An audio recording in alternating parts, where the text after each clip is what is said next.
Hello everyone, welcome to my channel. আজকে আপনাদের সঙ্গে শেয়ার করব করলার দুর্দান্ত একটি নিরামিষ রেসিপি।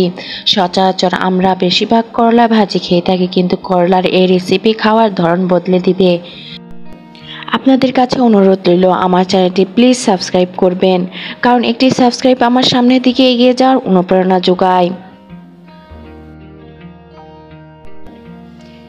এখানে 5টি কাঁকরোল নিয়েছি।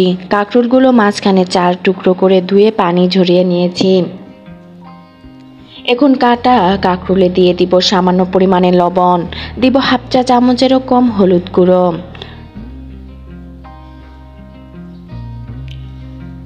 সব উপকরণ একসঙ্গে ভালো করে মিশিয়ে নিব।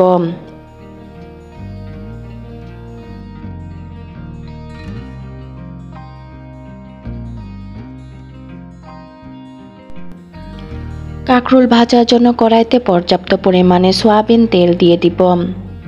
তেল গরম হলে টুকরো করা কাঁকরোলগুলো দিয়ে তেলে ভেজে নেব। কাঁকরোলগুলো 5 মিনিট মিডিয়াম টু লো হিটে ভেজে নিব।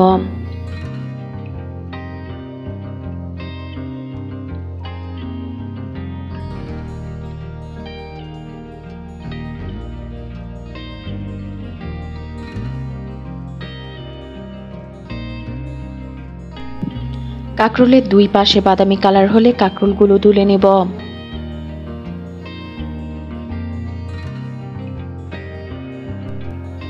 কাঁকরোল ভাজার অবশিষ্ট তেলে দিয়ে দিব হাফ কাপ পেঁয়াজ কুচি।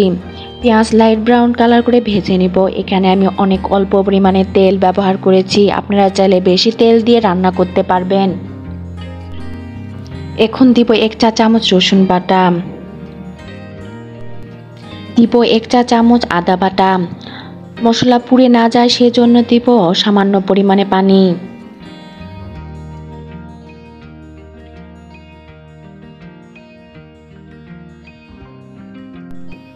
দিব 1 চা চামচ জিরা বাটা। 4টি কাঁচামরিচ দিব, কাঁচামরিচের মাঝখানে চিড়ে দিয়েছি। এখন শুকনো উপকরণ অ্যাড করব। দিব হাফ চা চামচ ধনিয়ার গুঁড়া, হাফ চা চামচ হলুদ গুঁড়া, হাফ চা চামচ লাল মরিচের গুঁড়া, দিব স্বাদ মতো লবণ। সব উপকরণ মিশিয়ে নেব। মশলা কষানোর জন্য দিব আরও একটু পানি।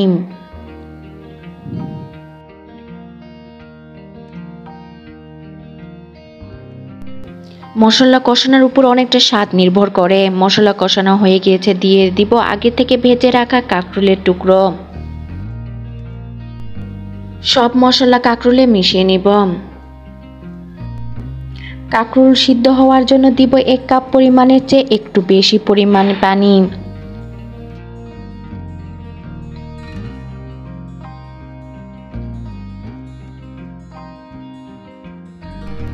ঢাকনা দিয়ে মিডিয়াম টু লো হিটে 7-8 মিনিটের মতো রান্না করব।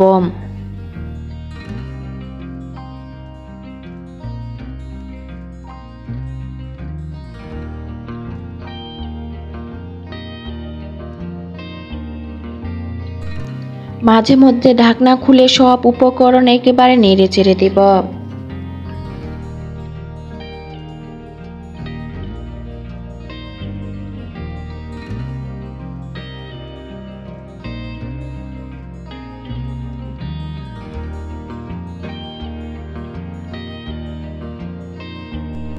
কাঁকরোল ভুনার দেওয়া পানি সব শুকিয়ে গিয়েছে এবং তেল বের হয়েছে, তাহলে বুঝবেন কাঁকরোল ভুনা রেডি।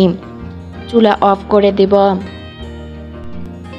এভাবে কাঁকরোল রান্না করলে খাওয়ার রুচি পরিবর্তন হবে। আজ এই পর্যন্ত। আপনারা সবাই ভালো থাকবেন। আল্লাহ হাফেজ।